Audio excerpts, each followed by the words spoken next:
कि मोहसिन नकवी साहब ने कहा था कि जो कुछ बलूचिस्तान में हो रहा है वो एक एसएचओ की मार है। वो बलूचिस्तान में तो एक एसएचओ की मार ना हो सका वो सब कुछ, लेकिन जो कुछ इस्लामाबाद में हुआ वो एक एसएचओ की मार निकला।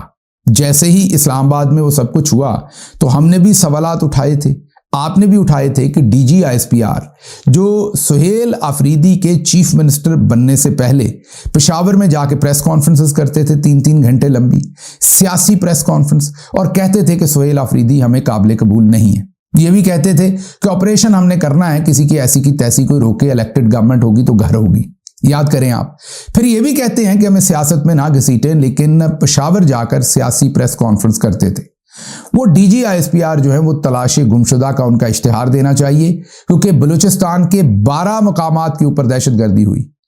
नौशकी के अंदर तो उन्होंने बाकायदा शहर पर 3 दिन कब्जा रखा, लेकिन डीजी आईएसपीआर जो है वो तलाशी गुमशुदा हैं, कहीं नहीं मिल रहे।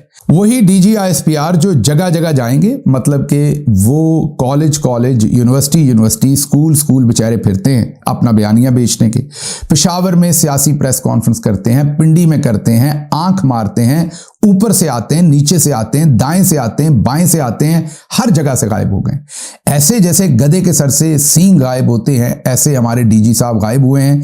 12 शहरों में बलूचिस्तान के अंदर हमला हुआ, डीजी साहब ने कोई प्रेस कॉन्फ्रेंस नहीं की, उन्होंने कोई अपीयरेंस नहीं दी, उन्होंने कहीं पर आकर कौम को एतमाद में नहीं लिया कि ये सब कुछ क्यों हुआ, किसका फेलियर था। सिर्फ यही नहीं, उन्होंने इस्लामाबाद हमले के ऊपर भी कौम को एतमाद में नहीं लिया और कोई प्रेस कॉन्फ्रेंस नहीं की। मतलब जो इनका असल में काम है ये वो नहीं करते, बाकी हर काम करते हैं। ये हमने पहले भी आपको बताया, 2 काम करते हैं, एक तो जब बोलते हैं झूठ बोलते हैं, और एक हर वो काम करते हैं जो इनका नहीं है आइन के मुताबिक, जिसमें इनका हल्फ टूटता हो, वो हर काम करते हैं, और जो इनका अपना काम है वो नहीं करते। मसलन बलूचिस्तान की सूरत हाल पर कौम को ब्रीफ करना चाहिए था और बताना चाहिए था कि गलती किसकी है, लैप्स किसका हुआ है सिक्योरिटी का, बॉर्डर पे खराबी हुई है, आईएसआई की हुई है, एमआई की हुई है, किसकी वजह से ये सब कुछ हुआ है, और किसको सैक किया गया है, किससे इस्तीफा लिया गया है, किसका कोर्ट मार्शल किया गया है।